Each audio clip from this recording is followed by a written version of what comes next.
Stone Cold, the Hellraiser is back! Here we go! Evolution of the Shield! John Cena versus the Showstopper! Hulk Hogan and The Rock in the same ring! You will never take my place at the head of the table! Undertaker! On the Hell's Gate submission! Oh my God! What? My God, Michaels! Just kick Cena's head off! The Monday Night Wars have come to WrestleMania! It'll be The Rock! It'll be Austin one-on-one! Third and fight to the Undertaker! Do you believe in miracles? The streak is over! Hey, what's up, guys? And welcome back to the final retro ever here on the WWE podcast on this Friday, September 8th, as I'm not sure exactly what I was planning to do tonight. I was originally going to kind of cap this off, this whole retro rivalries thing, with something that was very fitting. Something surrounding The Rock, his return, and to save Eugene and all that. And I was going to do my typical show where I play you audio, I walk back through the time period back then, where The Rock stood, where everyone stood at that point in time, everyone involved rather. But seeing as how this is my final show on Spreaker by myself or on the free feed, whether you listen to Apple Podcasts or Spotify, wherever, I kind of want to give you maybe a bit of a preview as to what my After Dark show that will be going up on Patreon starting next Friday at the SmackDown tier or higher, what is in store, and maybe why you guys should consider checking it out. And I'm going to cover two things tonight. And first off, I'm going to kind of put a bow on rivalries and retro and explain to you what it kind of meant for me. And, you know, I started doing this podcast with Matt about 4 years ago, a little over 4 years ago. May of 2019, I believe, is when I joined the podcast. I was in a three-person rotation with Ashley Mann and Mary Grader. I remember it like yesterday. And every third Wednesday, we would do the week in review, because remember, back then, SmackDown Live was aired on Tuesdays and all that. And, you know, I can't really believe how far we've come in more than 4 years now, right through the pandemic era, right through my change of careers. I'm sure, as some of you may have known or maybe not have, I keep my private life pretty private, but I have a very not demanding job, but it's blue collar, right? So shift work. So at the beginning, there's a lot of night shift and weekend work and all that. And the first 2 years or so was pretty brutal. So I would say from spring of 2020 until, you know what, even right up until this past winter, was almost the first 3 years. There was a bit of a period where it did improve a decent amount, but the lion's share of me doing this podcast for you has been during a very difficult yet rewarding time of my life, career-wise. And I also have a part-time job covering the NHL as a reporter / very, very, very new and junior insider. So, I mean, I have a very, very busy life. So there were times where I couldn't come on here and get retro to you or rivalries to you. But most of the time, I really did try and carve out a half an hour to 45 minutes. And I guess, first of all, I'll tell you what that meant to me. Because as you guys know, growing up predominantly in the Ruthless Aggression era, getting the last little bit of the Attitude era, the past wrestling really means a lot to me. It was a massive part of my childhood. It was a massive part of friendships I still have to this day, specifically with my best friend, and how I still relate to everyday life. And it was a part of my life from when I was 4 or 5 years old on that was really a cornerstone of who I became. And it even made me like other types of theater, like a live action theater. I took drama in high school. I like to go to plays with my girlfriend. Like, wrestling at a young age really shaped a lot of me. So being able to come on here the last 3 years, I started Rivalries. I believe my first one was August or September 2021. So the last 2 years, rather.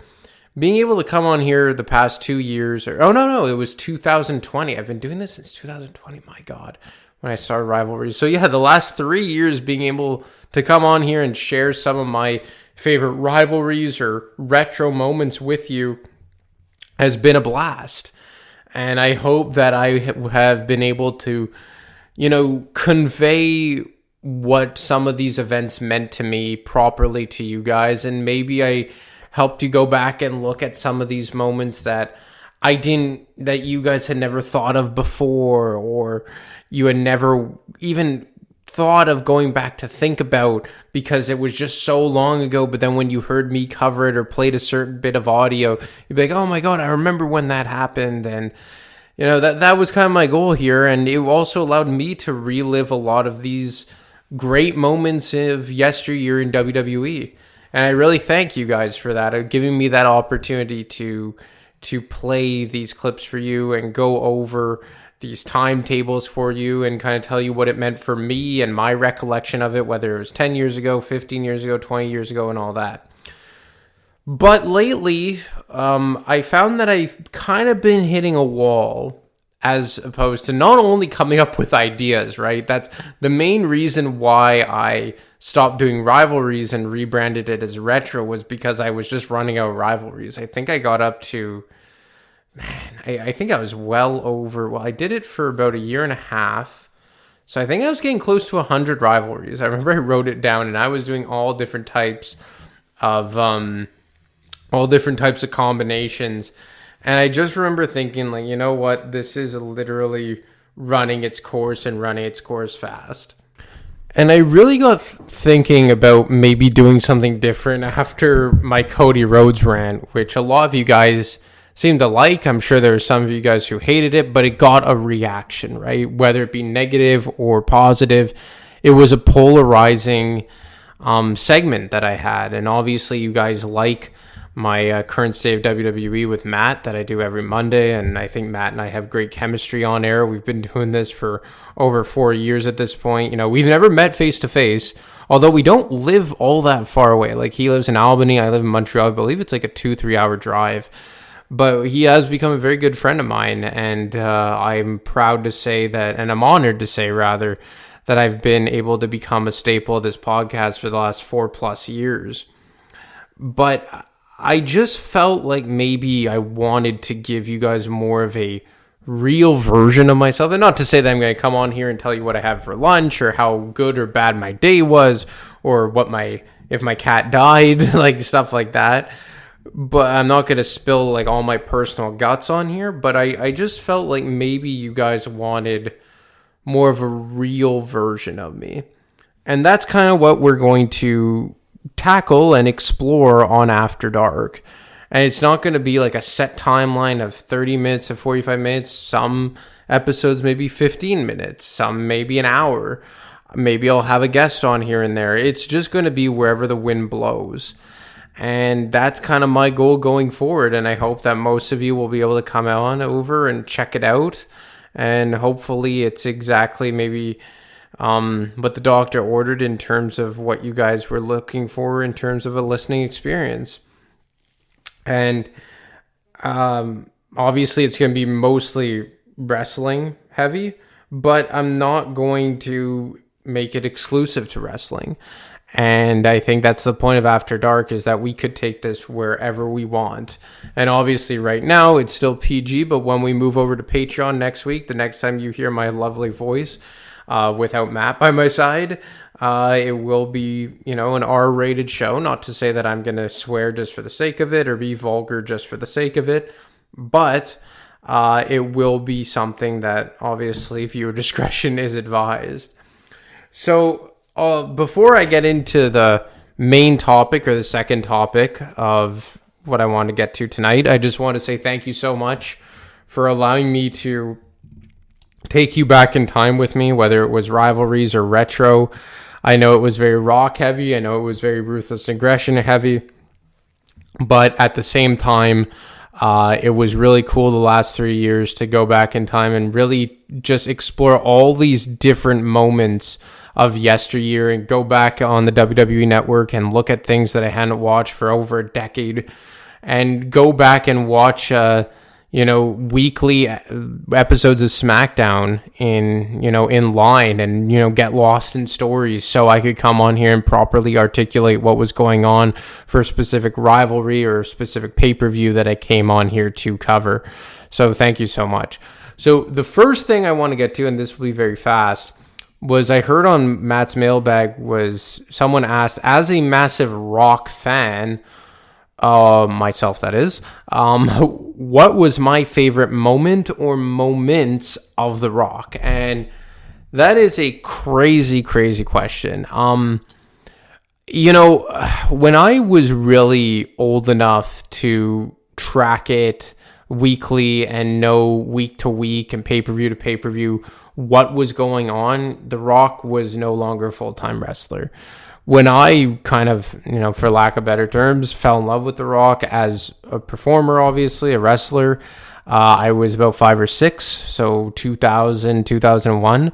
But that's, I wasn't really keeping track of the storylines and why he was fighting Austin or Taker or Triple H. By the time I actually was able to grasp why every show was following each other and why stories were happening, he was out. I would say it was around 2003 when I really started to catch on in that capacity. So it may come as a shock, but it's not him, winning the WWF Championship against Triple H or, yeah. Okay, so I guess my favorite Rock moment ever is WrestleMania 19 against Stone Cold Steve Austin, because I was old enough to remember why that match was happening, the ramifications of that match happening, the build to it, right after it being known as Austin's last match for the next 19 years or whatever it ended up being. So that is probably my favorite Rock moment, just because as soon as the count hit 3, Earl Hebner counted the 3 count, The Rock broke character, and you saw him have his moment with Stone Cold Steve Austin in the middle of the ring, and obviously he was full-blown Hollywood heel at that time, but you just saw him completely come out character as soon as he got the final pinfall on Stone Cold Steve Austin, and it was the right thing to do. Austin had won the first 2 encounters at WrestleMania 15 and 17 respectively. And with The Rock on his way out, a short month later from a full-time capacity, putting over Bill Goldberg in the process, and Steve Austin wrestling his last match, it just made so much sense. And it aged like a fine wine. And, even in retrospect, it looks even better than it did in real time. And some of the other moments were his returns in 2004, which was kind of like the last year where he was even like a semi-regular wrestler and kind of showed up. In 2004, obviously he shows up ahead of WrestleMania 20 to team with Mick Foley against Evolution. Then he comes back to save Eugene, which is something that I was going to originally cover tonight. Comes back and has an encounter with Randy Orton, has an encounter with Coach and La Resistance. And then those returns in 2004 felt so special because the Ruthless Aggression era was going on its way and doing a pretty good job, all things considered. And when The Rock would come back, it was kind of like, man, imagine if The Rock was still here in the Ruthless Aggression. And I think that's such a fascinating question. So to answer the question from the listener, who I forget your name, I'm very sorry. The Rock winning at WrestleMania 19, followed by his returns in 2004, were probably my favorite Rock moments. So now to give you a sneak peek on what we may be catching on the After Dark show. So someone asked on the mailbag if I think college is a scam. And this is very interesting. It's a very interesting question because not only do I have a lot to say on the matter, but me living in Montreal, Quebec, Canada, I probably have a unique scope on the matter as well. So I'll give you my background first off. I graduated from a thing that we have in Quebec called CEGEP. It doesn't exist anywhere else in Canada, and certainly not in the United States. It's exclusive to the province of Quebec. And what CEGEP is kind of like a buffer between high school and university / college. So in CEGEP, you go in for more or less 2 years, 2.5, depending on how many courses you take. And then that gets you set for university. Or you go in for 3 or 4 years in a career program, police tech, paramedic, computer science, or some of the courses they offer at the CEGEP that I went to. And you come out and you have a career right away. My brother's in the process of trying. My brother's much younger than me. He's 12 years younger than me. And he's in the process of just starting CEGEP and trying to get into computer tech. So good luck to him. Great age to be 17. I remember it like yesterday. So in Quebec, university and college is also much cheaper. So if you're in the United States, I would imagine you're paying somewhere in the neighborhood of $20,000 to $30,000 a semester, I think. Obviously, I don't want to speak out of turn here, but it is. I think that's generally what it is. In Ontario, it's about, and I'm basing it off of when I was going to college, university, whatever. So we're going back 9 years or so. Yeah, makes me feel old, I know. Or maybe 8 years, whatever it was. It was about, in Ontario, $4,000 to $5,000 to go to university / college a semester. In Quebec, it was $2,000. So Quebec is very renowned for its cheap schooling. And we also have very renowned schools, most notably McGill for their medicine program. People come to McGill from all over the world. They also have a very good law program. So I would say in terms of college / education / university being a scam, in Quebec, maybe not, because it's not that expensive and we have the option of CEGEP. And I guess it's the same concept as community college. Maybe that's kind of a decent comparison, although you can go into this straight out of high school. And CEGEP, I believe, is like $200 to $300 a semester. So I mean, even if you go in and you bleep around, and next week when I do this show, I won't even have to say bleep. But even if you go in there and you bleep around and bleep the dog, and kind of waste your time and your money, or your parents' time and your parents' money, and you just have fun, it really isn't that big of a scam. And I'll use myself as an example. I went to CEGEP from 17 years old to 19 years old. It took me 2.5 years. I graduated in media arts. I wanted to become a sports journalist. And, I bleeped around a lot. I had fun.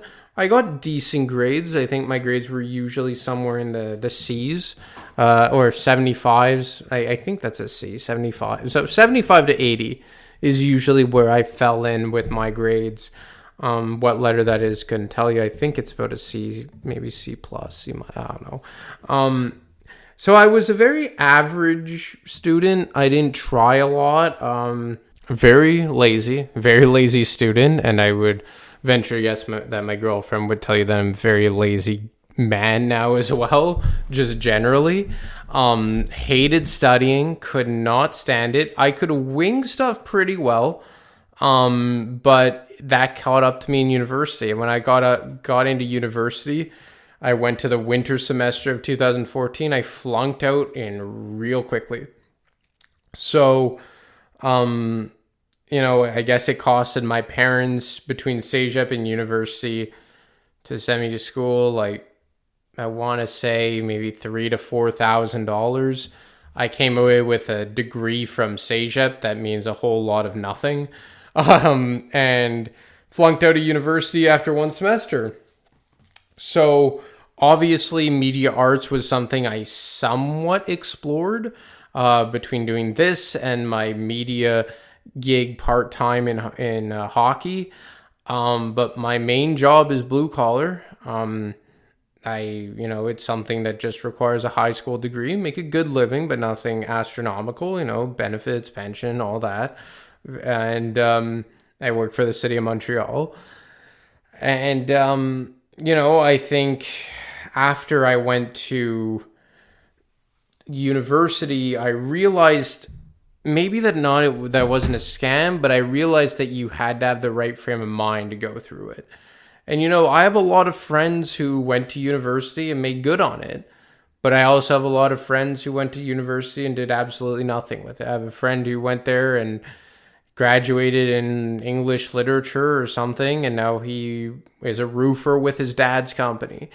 I have another friend who graduated as a teacher, and now he just got a job with the government of Canada, which is a very, very, very good job. I have another buddy who graduated in finance, and he's working with the government. So I think Matt touched on that as well, that you get degrees in one thing, but you work in a different field. But it's just about having that degree and separating yourself from the pack of everyone else. So in Quebec, I would say it isn't a scam just because of the financial part of things. Because even for me, even if you go through university, I think if you get out in and out of there in 3 years, let's say that's the average, you get in and out of university, I think your debt is probably going to be no more than $20,000, maybe into the 25-30 range, which is a lot of money. Don't get me wrong, but it's nothing like you see sometimes maybe in the States or even elsewhere in Canada when you're into north of $50,000 and even the six figures sometimes. So I would say that there is a certain element that is a scam because you don't need to go to university to make a good living. You don't have to go to school to feel like a success, which I will say when I was in high school felt like that was how it was supposed to be. You were supposed to go to college, then university, and do whatever you worked in the field of whatever you studied. But that's not the case. And look, give myself as an example. Right out of university, after I flunked out, I did landscaping for $12 an hour, and it was horrible. It was really, really brutal work when I was 19, 20 years old, summer 2014, and I make $12 an hour, work 65 hours a week, and I did that for about 6 years. I worked my way up of the company. I mean, as much as you can in a 20-person landscaping company. I got my license to drive heavy vehicles. I became a truck driver. I learned how to drive equipment. I got pretty good at excavation.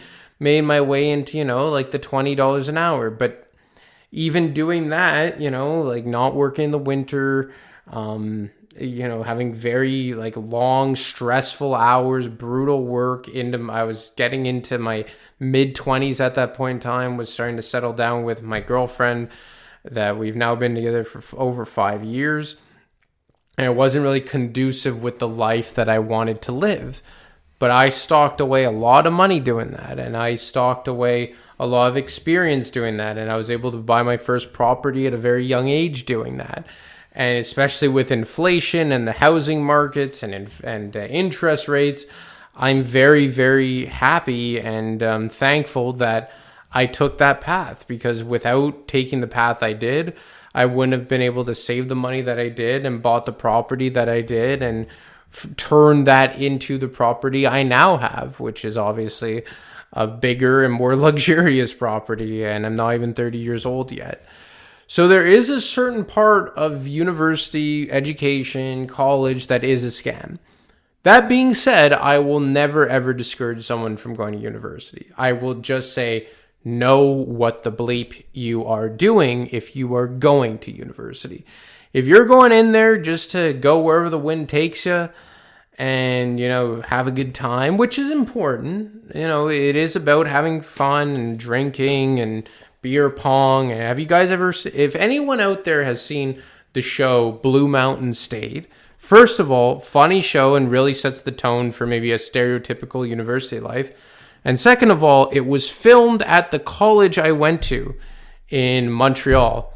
the suburb St. Anne de Bellevue. So if anyone out there is a Blue Mountain State fan, I went to that school that it was filmed at. So a little, I guess, gloating moment for me. So it is about having fun as well, especially if you played a sport, football, hockey, rugby, soccer, whatever. There is an experience element to going to school. But in the grand scheme of things, if you're there and you don't really know what you want to do, get the hell out, go work something blue collar. And that's another thing, blue collar isn't bad. They're really, I think, maybe it's starting to shift now a bit, with the need of electricians and plumbers and HVAC workers, welders, all that. When I was in high school, it was kind of like looked downly on.